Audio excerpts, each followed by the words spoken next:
What's up mga kapar, for today's videos mga kapar is mag-varnish tayo mga kapar. So before natin gagawin ng varnishing mga kapar is mag-ground test muna tayo, tapos resistance test mga kapar, no? So ito na po yung mga kapar, mag-resistance test na tayo mga kapar. So tingnan po natin ang kanyang resistance ohms mga kapar. So yan po mga kapar, oh. So 1.0 ang resistance ohm niya mga kapar. So by the way mga kapar, numberin po yan mga kapar, that is 12 leads out mga kapar.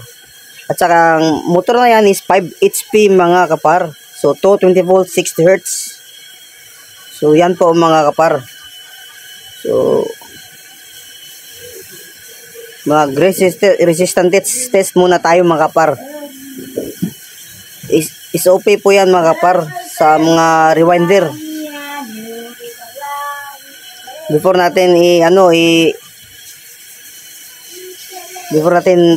tayo mag-varnish mga kapar. So yan po. So ito na po yung mga kapar.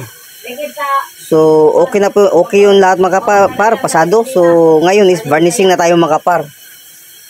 So yan po. So tingnan nyo yung varnish mga kapar, pulang-pula pa. So by the way mga kapar, sa hindi nakakalam, itong varnish ito ay GE. Big sabihin, General Electric Company mga kapar.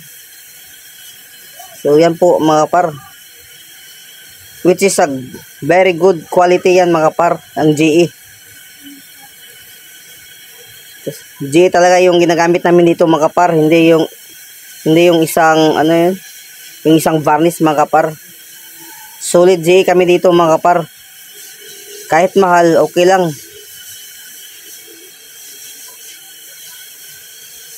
So yan po mga kaparo, binuhusan namin ng varnish ang motor mga kapar. So ganyan po kami dito mag-varnish mga kapar, buhos.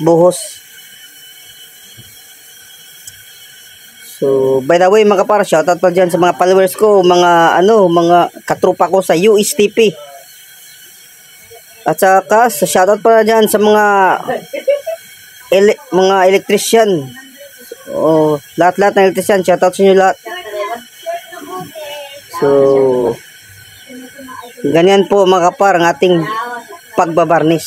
So talagang pula na pula ang GE mga kapar. Alam po yan ng mga ka-rewinder natin, kung ano ang kalidad sa GE. So shoutout sa inyo mga ka-rewinder. So thank you and God bless.